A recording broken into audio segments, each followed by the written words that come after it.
Hello बच्चों, मैं Chaudhary sir आपको फिजिक्स का मॉडल सेट बताएंगे।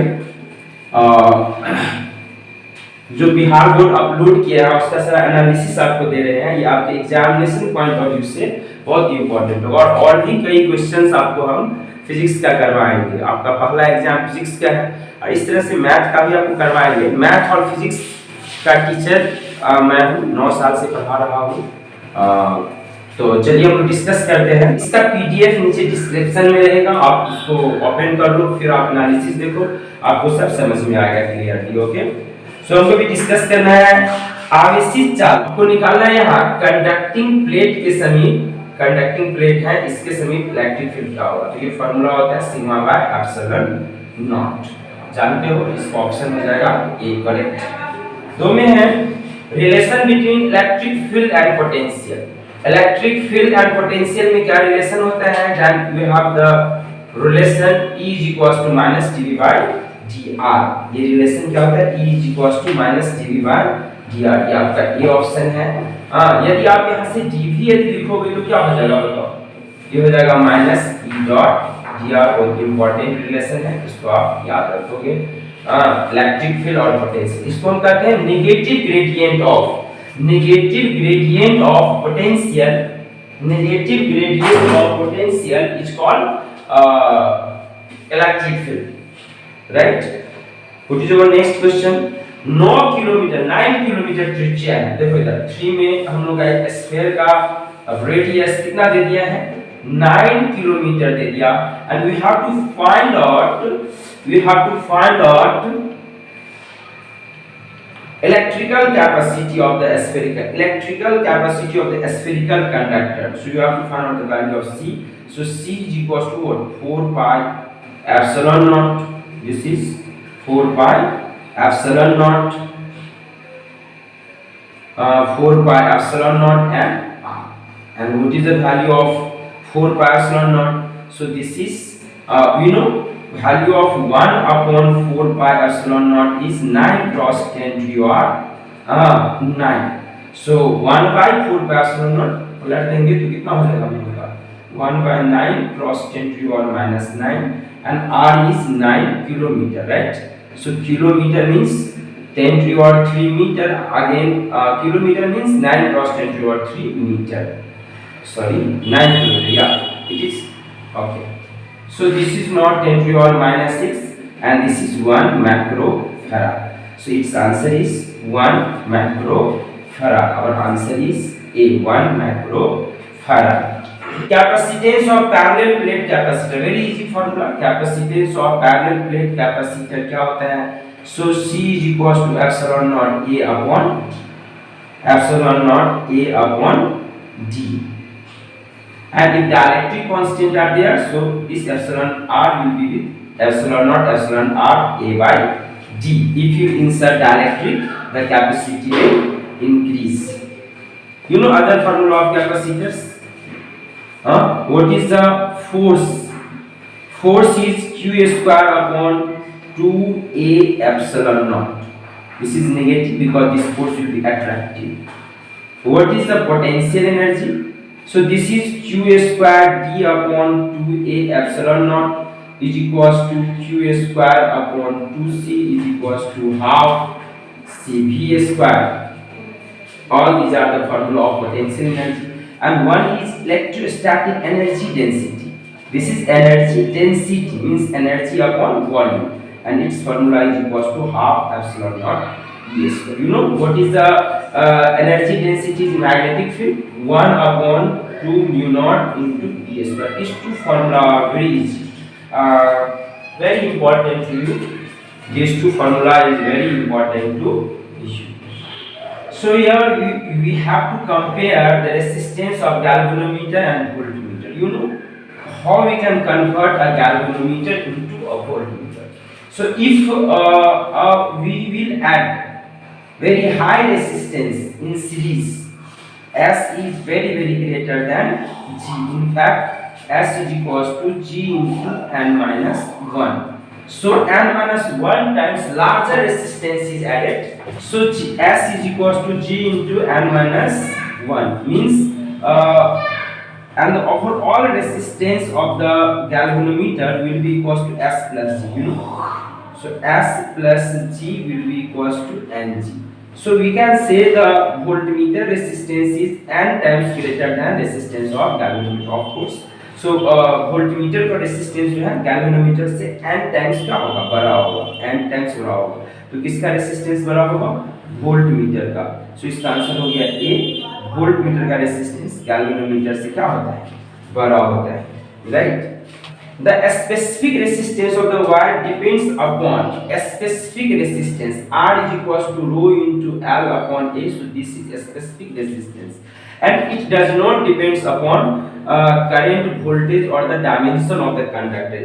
It only depends upon the nature of conductor and temperature. So here answer will be the specific resistance of a wire depends upon its length, no. Diameter of cross section, no. Mass, no. Nature of material, yes. Different metal has different resistivity, so its answer is D. What is 8 number question? Which of the following physical quantities conserved in Kirchhoff's point rule, means Kirchhoff's junction rule? Which of the quantity is constant in Kirchhoff's junction rule? We all know this is charge. This is charge. Our answer is B, right? Our answer is B. Which of the quantities? And in KVL, Kirchhoff's voltage law, energy is constant. Kirchhoff's current law, it is charge is constant, and in Kirchhoff's voltage law, it is energy, right? The motion of electrons inside a conductor is uniform, accelerated, uniform average, deaccelerated. आरावाही चालक के अंदर electron की गति होती है. This is accelerated. If the current is flowing in conductor, if the current is flowing, then electrons has some acceleration, accelerated, and its acceleration is given by E upon m. And drift velocity is, average drift velocity is Vt is equals to u is 0, or this is a tau, so this will be E upon m into tau. You are familiar with that. So motion of electrons inside a conductor, if the current will flow here, when the current is flowing through the conductor, then it will be accelerated. It should be mentioned here. So power of electric circuit, power का कई सारा formula होता है. आप जानते हैं power का formula क्या होता है, 9 10. पावर का फॉर्मूला होता है P is equals to I square R VI V square upon R.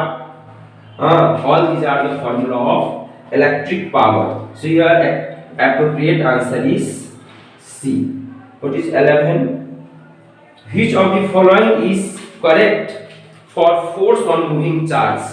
Which of the following is correct on force on moving charge? Moving charge पे force क्या होता है? We all are familiar with this. This is Q into V cross B. Q into V cross B, and our answer is A. This is 12 number question. Unit of magnetic flux.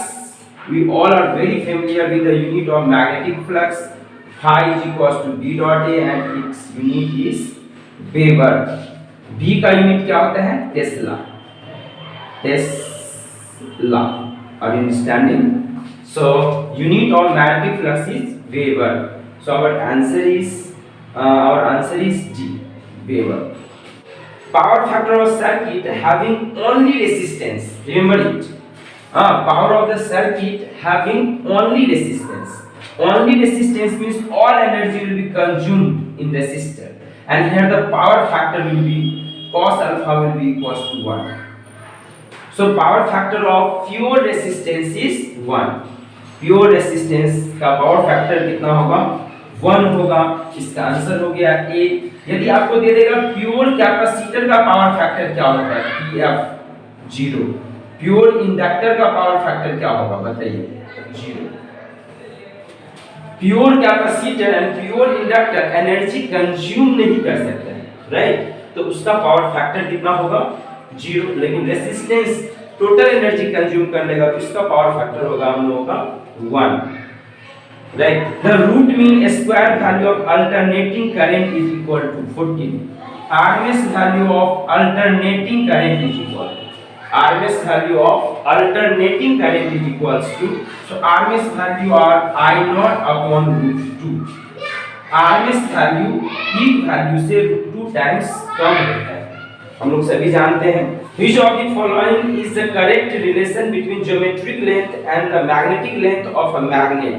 ये एक remember करने वाला question है 15, और ये हम जानते हैं जो ये मैग्नेटिक लेंथ है वो थोड़ा छोटा होता है, तो 6 में 5 तो बड़ा हो गया, ये होगा नहीं, यहाँ क्या हो जाएगा 5/6।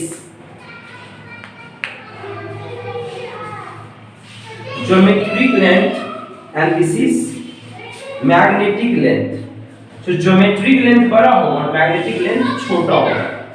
geometric Lg is 6/5 Lm, geometric बड़ा magnetic छोटा, यहाँ इधर रेशियो लेंगे Lg/Lm, so this should be 6:5।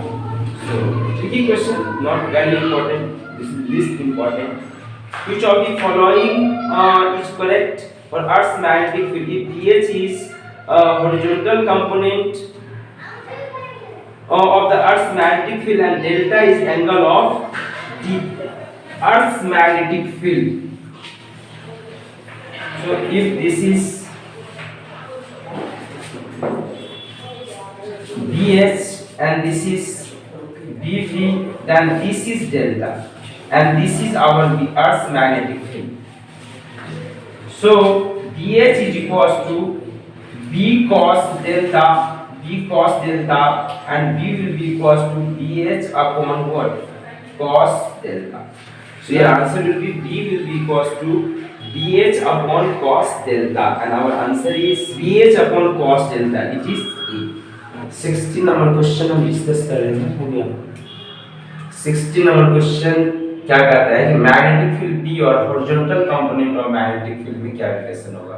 तो आप यहाँ लिख सकते हो BH इज इक्वल्स टू, क्या लिख सकते हो बताओ, BH is equals to B cos delta लिखा जा सकता है, therefore B can be written as BH upon cos delta. So this is net magnetic field is equals to horizontal component of magnetic field upon what?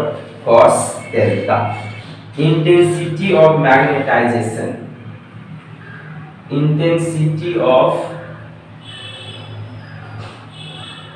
magnetization. What is the unit of intensity of magnetization? Here I and H has same unit. I and H 17. Intensity of magnetization and magnetizing field. ये है H जो है, इसको हम कहते हैं I को intensity of magnetization, क्या कहते हैं intensity of magnetization, intensity of magnetization, and this is magnetizing field। दोनों का यूनिट सेम होता है, बस इसका यूनिट हम डायरेक्ट डिफाइन करते हैं magnetic moment per unit volume. अब मैग्नेटिक मोमेंट का क्या होता है, तो मैग्नेटिक मोमेंट का होता है magnetic pole strength, magnetic moment per unit volume. Okay, and magnetic moment का क्या होता है, तो मैग्नेटिक मोमेंट होता है हम लोगों को magnetic pole strength into distance, और मैग्नेटिक पोल स्ट्रेंथ का यूनिट यहाँ पे होता है हम लोगों का ampere into metre square. This is magnetic moment, magnetic dipole moment का ये हम लोगों का हो गया यूनिट, अपॉन वॉल्यूम का कितना हो सकता है M Q. So this is a M to the power what -1, a m to the power -1, here answer is our C। 18 number question is that magnetic meridian is a vertical plane. Yes, magnetic meridian is what? Magnetic meridian is a vertical plane, so our answer is D, magnetic meridian is a vertical plane। 18 number question। 19 is what?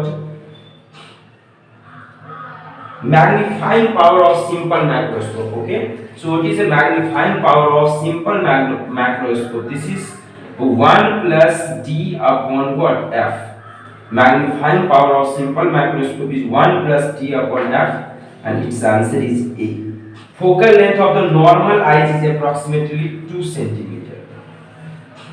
Actually, we focus our image coming from infinity to retina, and the radius of the eyeball is approximately 2 centimeter. So focal length of the normal eye lens is about 2 centimeter. What is the critical angle of diamond? Critical angle of diamond is approximately 24 degree. So this is 24.41 degree, and this is critical angle of diamond. The equivalent length of two convex lenses in contact is convex. If there are two convex, then obviously its nature will be a convex. No doubt. So equivalent of two convex lens is convex. Your answer is A. The basic principle of optical fiber. The basic principle of optical fiber is TIR, total internal reflection. TIR, total internal reflection. So basic principle of optical fiber is TIR. Basic principle of optical fiber is TIR. Which of the following phenomena of light is correct for the formation of rainbow? Dispersion. Which of the following phenomena of light is correct for formation of rainbow? This is 25 number question. Your answer should be dispersion. 25C, dispersion of light. The refractive index of the glass is more for which of the color? Refractive index is more for which of the color? Refractive index is basically function of lambda. If the lambda will increase, then the refractive index will decrease. And also there is one more formula, deviation formula. So deviation of the violet is more and the red, and deviation is equals to what? A into mu minus 1. So हम कह सकते हैं कि del V is greater than what? Del R means mu V is greater than what? Mu R. So दो relation है यहाँ पे proof करने के लिए कि वायलेट का जो है रिफ्रैक्टिव इंडेक्स ज्यादा होता है। वायलेट का रिफ्रैक्टिव इंडेक्स क्या होता है? ज्यादा होता है वायलेट का। Refractive index of the glass is more for which of the color? So it is violet. 27 number question. The path difference for the distractive interference is 2n plus 1 lambda by 2 is equals to delta x for distractive interference. So it is B answer. 28 number question.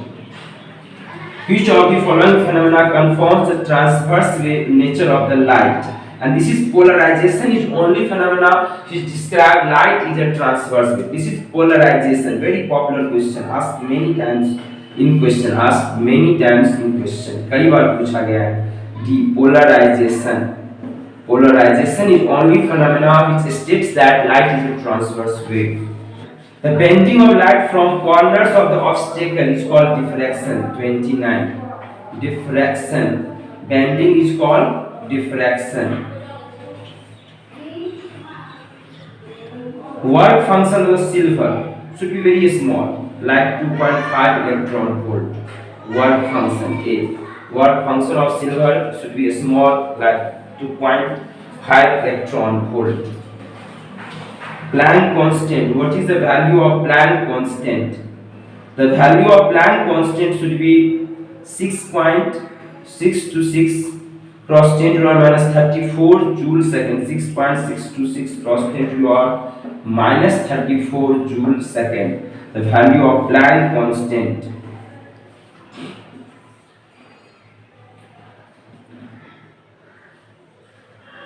Dynamic mass of the photon. Rest mass of the photon is 0, but the dynamic mass can be calculated by mc square is equals to hc by lambda. So m can be equals to h upon c lambda.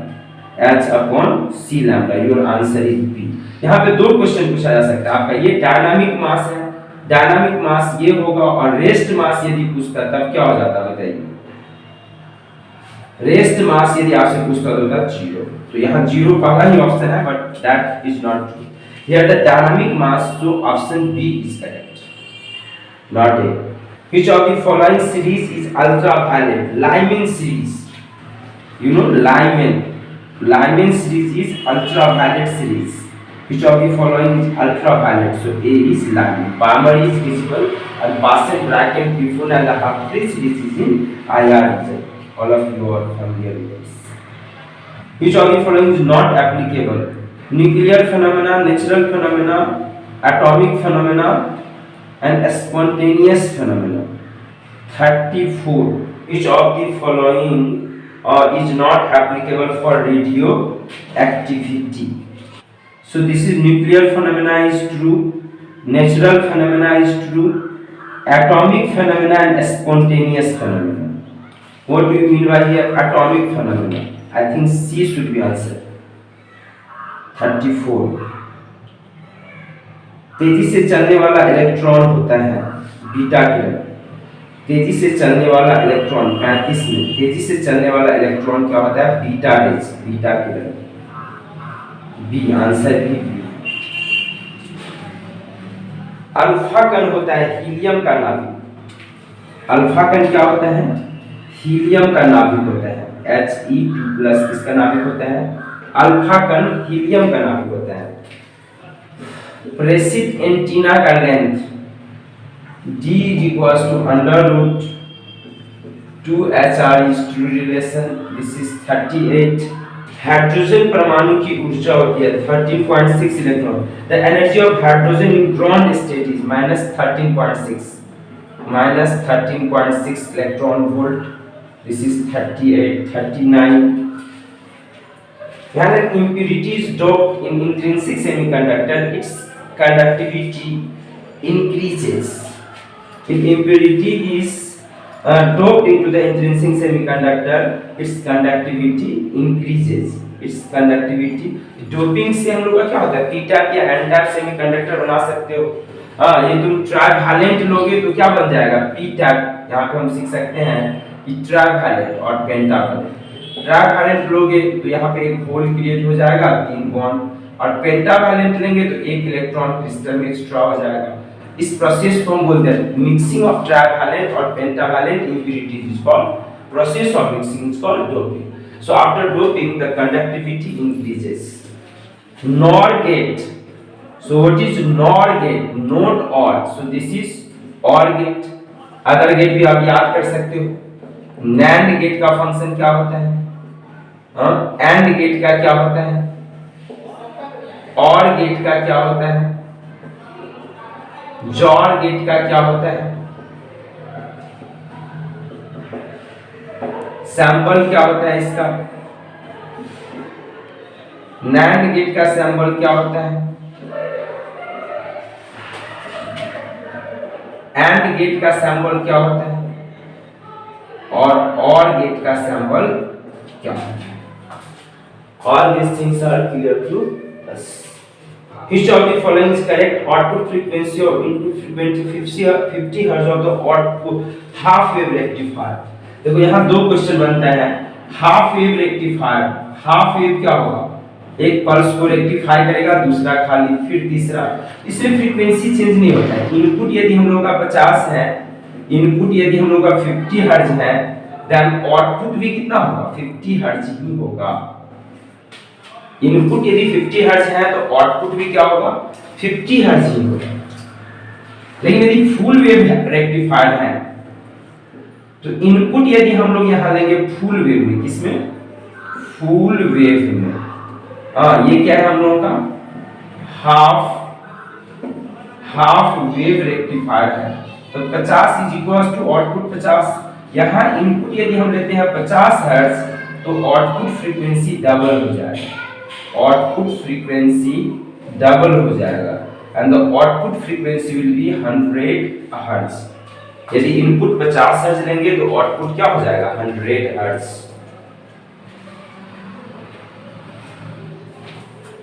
Binary को हमको decimal में convert करना है, very easy. Binary को हम लोग कैसे decimal में कन्वर्ट करते थे, 1 1 1 1 0 binary decimal.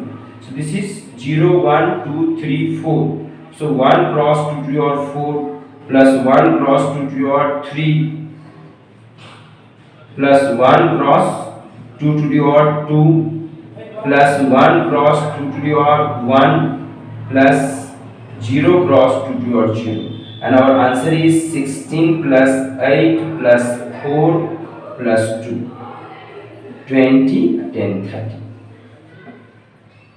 So this is 13 decimal number. Electron पे आवेश क्या होता है, तो -1.6 क्रॉस 10 माइनस 19 कूलम। उसके बाद है एप्सिलॉन नॉट का वैल्यू क्या होता है, 44। What is the value of epsilon naught? 8.85 cross 10 to the minus 11 coulomb square Newton meter square, 45. 1 divided equals to 10 to the minus 29 तक। डिवाइड डाइपोल यूनिट का, dipole moment का यूनिट होता है। which of the following is correct dipole moment? 1 divided is equals to 10 to the minus 29 coulomb meter. Yes, coulomb meter. 46. What is equivalent capacity? और technical questions आ रही है।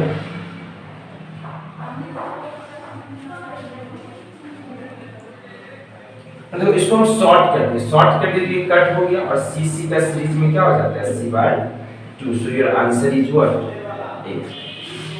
What is answer of 47? 1 ampere is equals to 10 to the 3 milli ampere. Yes, milli is equals to -3 plus 3 cut गया 1 ampere. तो ये मेरा correct answer हो सकता है, हो सकता है नहीं है। which of the following is relation is correct? Current density is I upon A. Yes, I upon A, very simple. 48. Current density is J is equals to I upon A. 48. 49. R is equals to rho into L by R is equals to rho into L by rho into L upon A.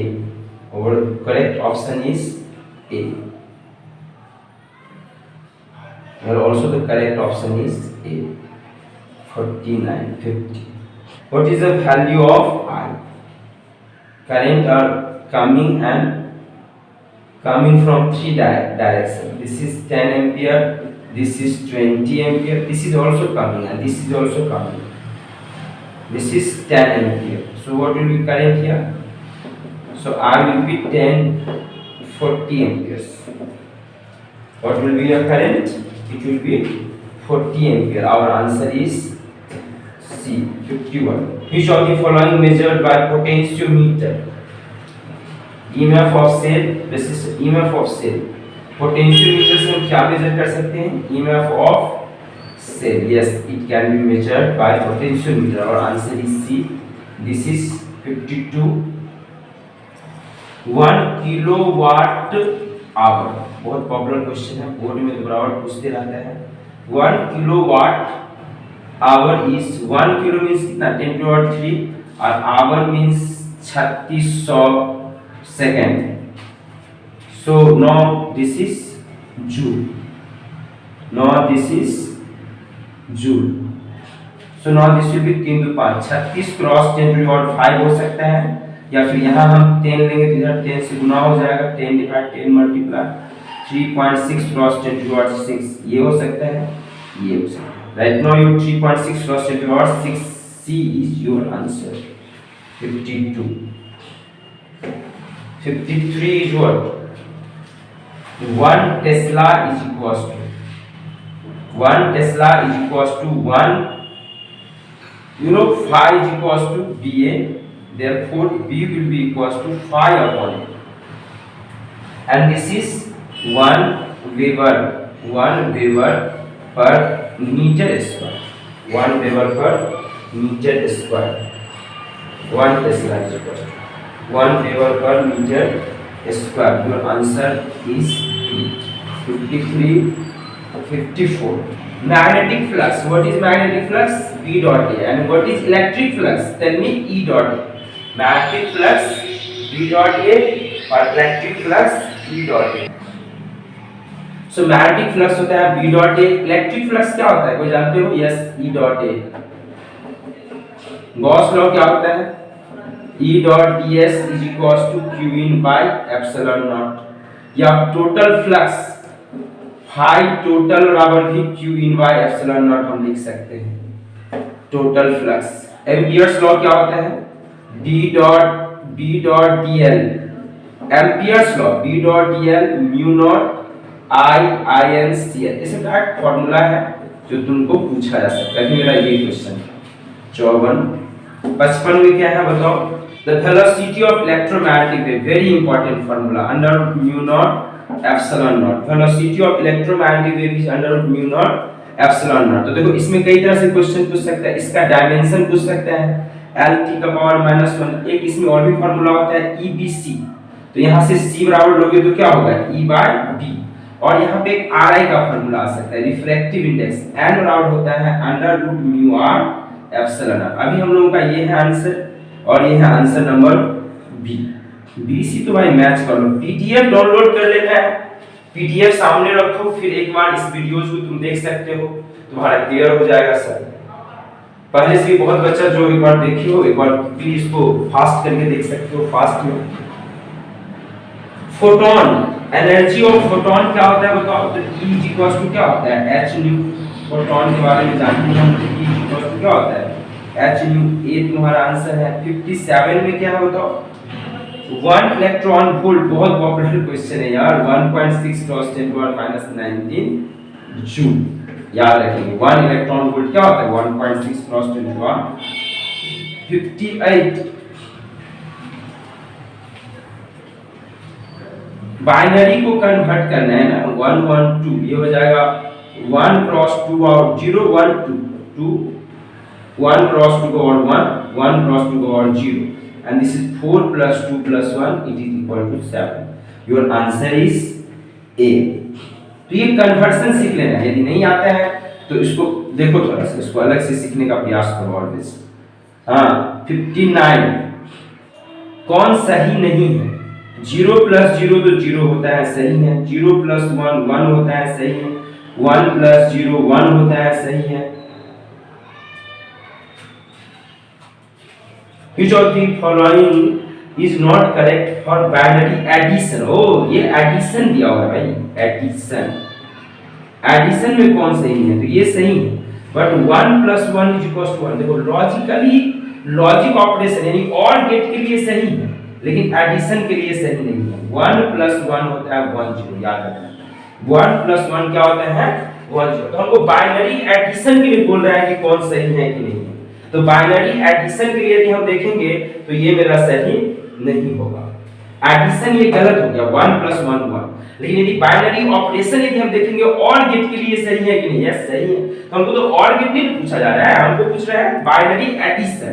तो 1 + 1 1 0 होना चाहिए, ना कि 1। तो मेरा D जो है गलत है यहाँ पे, बाकी सब सही।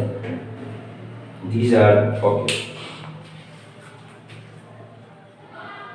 स्टेप अप ट्रांसफार्मर, बात हो रही है किसका? Step up transformer. Step up में N2 क्या है? थोड़ा फास्ट बता रहे हैं, अभी आप फास्ट करना ही है, हमको बहुत टाइम वेस्ट नहीं करना है, कम समय में अधिक ऑब्जेक्टिव डिस्कस करने हैं। फिर आपको मैथ का भी डिस्कस कर देंगे। पहले जो ये मॉडल सेट है वो इसका खुद से मेरा भी कुछ क्वेश्चंस होगा, उसको भी हम डिस्कस कर लेंगे। अभी 5-6 वीडियो आपको आएगा एग्जाम, जब तक आप लोगों का है मैथ का, फिजिक्स का, 2 का हम वीडियो जो आपको अपलोड करेंगे, मैथ एंड फिजिक्स का। आप इसको देखेंगे, यहाँ से ऑब्जेक्टिव आपका बहुत सारा हेल्प हो सकता है। और लॉन्ग क्वेश्चन का भी आपको हम हिंट देंगे कि क्या पढ़ना है क्या नहीं पढ़ना है। ओके, सो यहाँ पे क्या हो गया? स्टेप अप हो गया। ये क्या हो गया हम लोगों का? स्टेप अप ट्रांसफार्मर है। ये क्या है? ये स्टेप अप ट्रांसफार्मर। तो स्टेप अप में क्या होता है? आगे जो टर्न्स हैं वो क्या होना चाहिए? ज्यादा होना चाहिए, लिखा हुआ है। स्टेप अप में N2 is greater than N1, this is B answer. this is 60 and this is 61 number questions, very fast. Which series of the hydrogen spectrum lies in visible region? Lyman के बाद क्या होता है? Balmer, ये होता है हम लोग का visible region 62. If the focal length is 1 meter, then what will be power? 1 upon 1. This is 1 diopter. Very easy. 63. Power is equals to 1 upon focal length. Power is equals to 1 upon focal length. Which is true for compound macroscope? In compound macroscope, this is objective and this is eyepiece. So objective का focal length eyepiece से क्या होता है? बड़ा होता है. ये compound में भी होता है, टेलीस्कोप में भी होता है. Objective has larger focal length than eyepiece. Aperture का बात हो तो उल्टा होता है. यदि टेलीस्कोप का बात हो तो इसका जो एपर्चर होगा वो क्या होगा? कम होगा. मतलब ऑब्जेक्टिव का क्या होगा? कम होगा. और इसका जो एपर्चर होगा वो क्या होगा? थोड़ा ज्यादा होगा. लेकिन हम जब टेलीस्कोप का बात करेंगे तो ये आईपीस हो गया. जब हम टेलीस्कोप का बात करेंगे तो ये आईपीस का जो है अपर्चर, ऑब्जेक्टिव का अपर्चर बड़ा होगा और आईपीस का अपर्चर क्या होगा? छोटा होगा. लेकिन फोकल लेंथ दोनों ही केस में f4 fe से बड़ा होगा. टेलीस्कोप में एक मैग्निफिकेशन का f4/fe पे भी क्वेश्चन रहता है, इसको भी आप याद रखोगे. कंपाउंड माइक्रोस्कोप का मैग्निफिकेशन होता है v0/u0 1 plus d/fe. ये हम लोग का फार्मूला होता है. 1 प्लस टेलीस्कोप का क्या होता है? ये f4/fe होता है. ये सारा फार्मूला है हम लोगों का. 63 angle of minimum deviation a into mu minus 1. Prism formula भी आप लोगों को शायद पता होगा. mu refractive index of prism क्या होता है? sin a plus del m/2 upon sin a/2. फिलहाल आपका ये था. which of the physical quantity does not change in refraction of light? very important question. Refraction में कौन चेंज नहीं होता है? बहुत जानते हो आप लोग. फ्रीक्वेंसी जो है वो सोर्स पे डिपेंड करता है और ये मीडियम से ट्रैवल करने में ये चेंज नहीं होता है. फ्रीक्वेंसी चेंज नहीं होता है और एनर्जी भी चेंज नहीं होगा. याद रखना क्यों? क्योंकि E बराबर होता है h न्यू. तो फ्रीक्वेंसी एंड एनर्जी चेंज नहीं होगा. वेलोसिटी वेवलेंथ चेंज हो जाएगा. वेलोसिटी एंड वेवलेंथ क्या हो जाएगा? चेंज हो जाएगा. एंड फ्रीक्वेंसी जो है चेंज नहीं होगा. इंटेंसिटी भी चेंज हो सकता है but the frequency will not change. The velocity of light in air is va and velocity of light in water is vw. Then कहाँ होता है? एयर में जो हमेशा वेलोसिटी वाटर से क्या होगा? ज्यादा होगा. 67. क्रिटिकल एंगल ये 48. देखो sin इनवर्स 3/4 होगा. वाटर का क्रिटिकल एंगल पूछना है sin इनवर्स. अब इसको तुम साइंटिफिक कैलकुलेटर में सर्च कर सकते हो. इसका वैल्यू लगभग होता है 48 डिग्री 75 48.75 डिग्री. यही हो गया इसका 67 68. ये वाटर का क्रिटिकल एंगल. और डायमंड का कितना होता है? 24 डिग्री के आसपास होता है. याद रखो ये 48 डिग्री होता है इसका critical angle. The phase difference of the constructive interference. Constructive का फेज डिफरेंस कितना हो जाता है? 12 और डिस्ट्रक्टिव का 12 + 1. और यदि हम लोग पाथ डिफरेंस लेंगे कंस्ट्रक्टिव का तो क्या हो जाएगा? n lambda. So constructive interference का फेज डिफरेंस और path difference. Phase difference 2n/, path difference क्या होगा? n lambda. स्कैटरिंग का लॉ क्या है बताओ? Scattering. which of the following is correct for the intensity of the scattered light is 4th power. Rayleigh law. Inversely proportional to 4th power of the wavelength. Focal length of the parallel side of the glass slab. Focal length of the parallel side of the glass slab क्या होता है? Focal length of the parallel slab of the focal length हो जाएगा infinity. Radius of curvature हो जाएगा infinity. अब देखो इसी तरह का क्वेश्चन क्या रहेगा कि एक लेंस को एक लिक्विड में डुबो दिए और लिक्विड का और लेंस का आरआई सेम. तो बताओ कि लेंस का फोकल लेंथ क्या होगा? इन्फिनिटी. लेंस का फोकल लेंथ क्या हो जाएगा? इन्फिनिटी. लेंस दिखेगा ही नहीं, डिसअपियर हो जाएगा लिक्विड में। क्या हो जाएगा? लिक्विड में ये डिसअपियर हो जाएगा। लेंस से ये भी एक क्वेश्चन रहता है कि लेंस को ऐसे हम पार्टीशन कर देंगे, दो अलग अलग आ रहे हैं, यहाँ इमेज कितना बनेगा? तो देखो दोनों तरफ का फोकल लेंथ अलग अलग होगा और ये दो जगह जाकर फोकस्ड होगा, और इसका आर आई मतलब दो, तो दो इमेज बनेगा, दो पार्टीशन दो, चार पार्टीशन चार। लेकिन इस तरह से पार्टीशन हो तो नंबर ऑफ इमेज क्या होगा? सेम बनेगा, मतलब एक ही इमेज बनेगा, यहाँ पे दो इमेज नहीं बनेगा। तो ये लेंस पे ये सब क्वेश्चन रहता है। लेंस मेकर फार्मूला पढ़े हो, μ2 by v माइनस ये reflection formula μ2 minus μ1 by r, इसका डेरिवेशन आपके लिए इंपॉर्टेंट है। लॉन्ग क्वेश्चन आप यदि 10-12 नोट तैयार कर लो तो मोस्ट प्रोबेबल उससे रहता है, जिसमें से आपका प्रिज्म फार्मूला है, रिफ्रैक्शन थ्रू प्रिज्म, इसको आपको एक बार देख लेना चाहिए, इसको देख लेना चाहिए, लेंस मेकर फार्मूला को देख लेना चाहिए। 1 by f is equals to μ2 by μ1 minus 1 into 1 by r1 minus 1 by r2, lens maker formula. Compound macroscope को देख लेना चाहिए, compound macroscope Huygens all time guess रहता है, हर एक टीचर को करना पड़ता है हाइगेंस प्रिंसिपल। यदि हम लॉन्ग क्वेश्चन का यदि गेस करें तो ये 4-5 ठो यहाँ पे रहेगा, लाइट से एक ही रहेगा हमको यहाँ इलेक्ट्रिक डाइपोल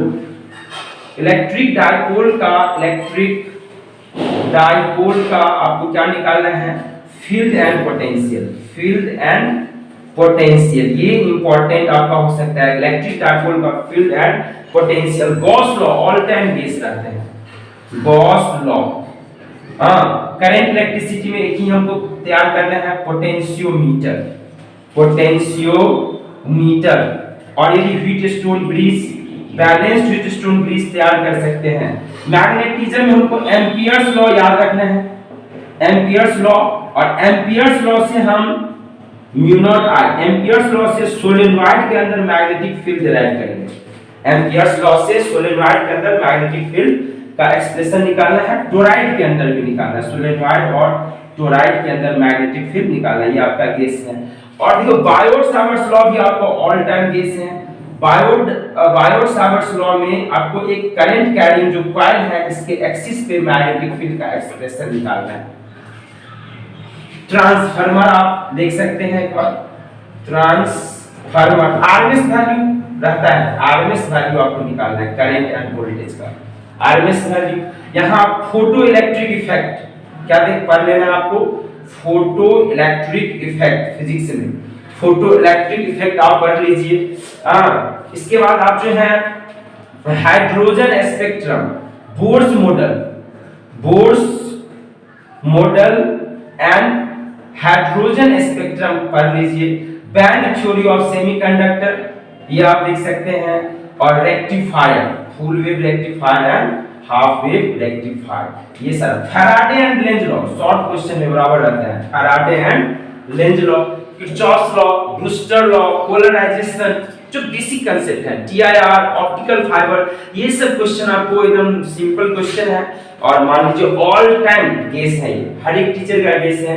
तो ये जो क्वेश्चन है, जो आपको स्ट्रेट फॉरवर्ड जो क्वेश्चन है, जहां कोई ट्विस्ट नहीं है, ये सब आप 10-15 क्वेश्चन को जरूर एक बार पढ़ लें। Best of the luck for physics exam, thank you.